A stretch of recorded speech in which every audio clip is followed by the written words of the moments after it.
Falamos de bets, falamos de penta e agora a gente vai falar de outro lugar que tem seu coração, né? Um lugar especial. Especial. Hoje vamos falar de São Paulo. Bora. Esse casaco maravilhoso. Usei muito isso aí pra Pênalti viajar. e tan.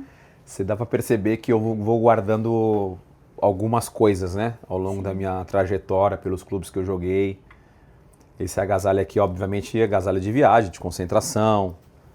Então você traz pra casa, você lava, você bota na mochilinha de novo. O calendário é tranquilo aqui, você quase não viaja no Brasil. Então você tem que chegar, enfim, funcionário tem que lavar, deixar tudo prontinho, porque daqui 2 dias usa de novo. E aí esse agasalho, usei bastante isso aqui, viajei muito.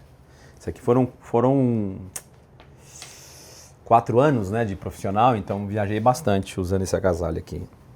Aí, ó, ainda serve, ó. Isso aqui ainda serve, ó. Como é que tá grande?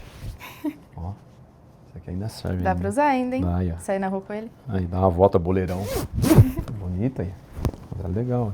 Isso aqui é relíquia. Será que se eu vender esse aqui eu ganho dinheiro ou não? Ganha. Isso é relíquia, pro torcedor São Paulino, ó. Viajava bastante ainda. Da hora, legal. E pra acompanhar aqui, ó, camisa de 98, né? Essa camisa aí é a camisa, né, que era Bombril. Lembra do personagem da Bombril lá? Que engraçado, carequinha lá. Bombril, aí a 11. Aí aqui já tem história, porque aqui é a história daquela que eu, assim, aquela vontade de querer sair vencedor, campeão. Sim. Pela porta da frente, com a camisa de São Paulo. Então joguei vários jogos com ela. Se eu não me engano, jogamos o primeiro jogo da final, que foi contra o Corinthians, com ela. Então obviamente esse clube tem um lugar muito especial no meu coração, porque eu entro no São Paulo garotinho, um molequinho, saindo lá de Diadema. Alguém me viu e falou, vou te levar para São Paulo. E aí chego lá no São Paulo, começo a treinar futsal. Aí do futsal eu vou pro campo, porque eu falei, puta, eu preciso treinar no campo, que eu quero tentar no campo. Aí vou pro campo, começo a fazer meus treininhos lá de juvenil, vai subindo. Aí tem um treinador que quis me mandar embora, o diretor não deixou eu ir embora.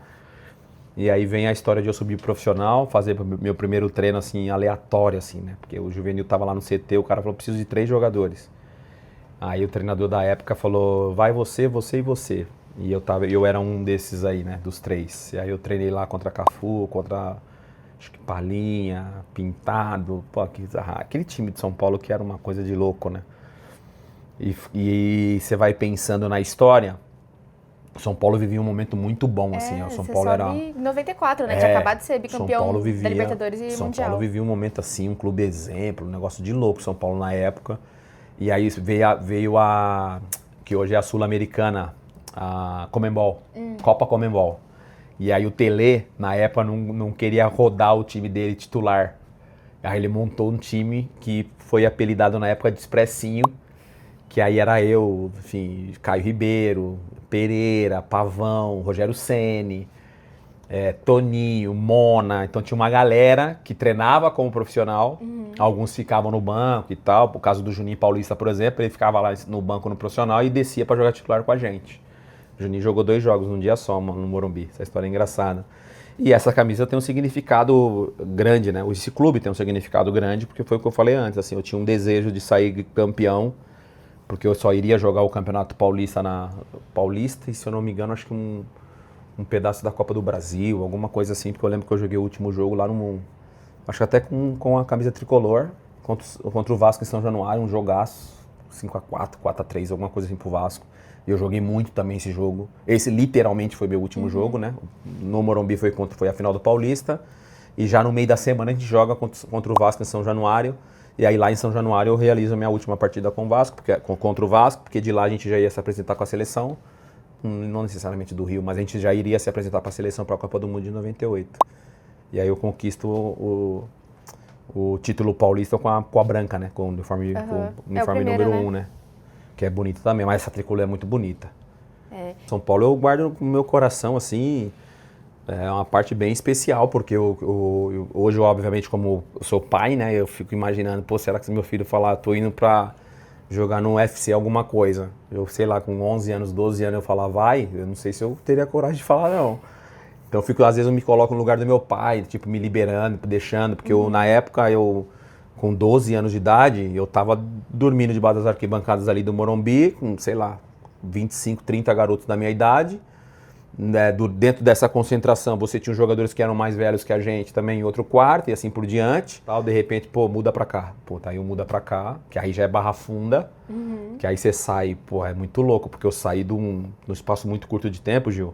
Eu saí de um quarto com 40 moleques, pô, 30 moleques dentro do vestiário, beliches, um caramba, e vou pro CT da Barra Funda dividir quarto com o Marcelo Bordon, 2 em cada quarto, TVzinha, internet. Acho que nem existe internet, acho, né? Mas uma televisãozinha no quarto pra você, tipo, dar água pro vinho, pô.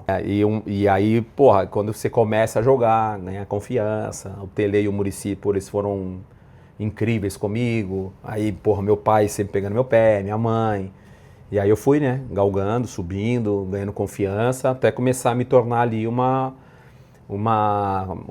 promessa, né, no futebol brasileiro, porque quando eu começo a jogar, as pessoas já começaram a falar de, puto, caramba, quem que é, né? Porque eu era o Gaguinho em Diadema, que é engraçada essa história, porque eu jogava no São Paulo profissional, ia pra Diadema, e nego não sabia que o Denilson, que estava se destacando no São Paulo, era o Gaguinho lá de Diadema. Aí um ou outro amigo meu falou, mano, você tá jogando profissional do São Paulo, tio?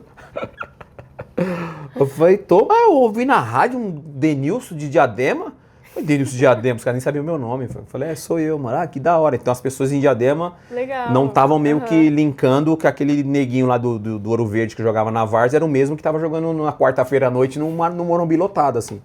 Então a galera demorou um pouquinho a perceber. Então quando eu começo a me destacar, eu começo a aparecer muito na Globo, né?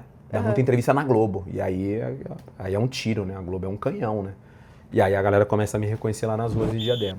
E com essa camisa, você foi campeão paulista de 98, você comentou que você queria muito esse título para encerrar bem a sua passagem. Como é que foi a conquista e a despedida também do Morumbi e da torcida? A gente joga com essa camisa literalmente a semi, né? O primeiro jogo da final contra o Corinthians, que a gente perde. E aí a segunda a gente já joga como mandante, então a gente usa o uniforme branco, a camisa principal, número 1 do São Paulo. E aí aquele nervosismo de ser campeão e querer sair grande, né? Eu lembro que eu dei uma declaração falando que eu... Cagada. Prometo título paulista, tal, não sei, prometo, pô, não jogo sozinho. Mas felizmente deu certo, aí eu fui campeão paulista, saí pela porta da frente, até hoje os torcedores lembram, tanto os corintianos quanto os São Paulinos dessa conquista do Campeonato Paulista de 98. Perfeito, então acho que fechamos muito bem com o Tricolor Paulista. Tricolor.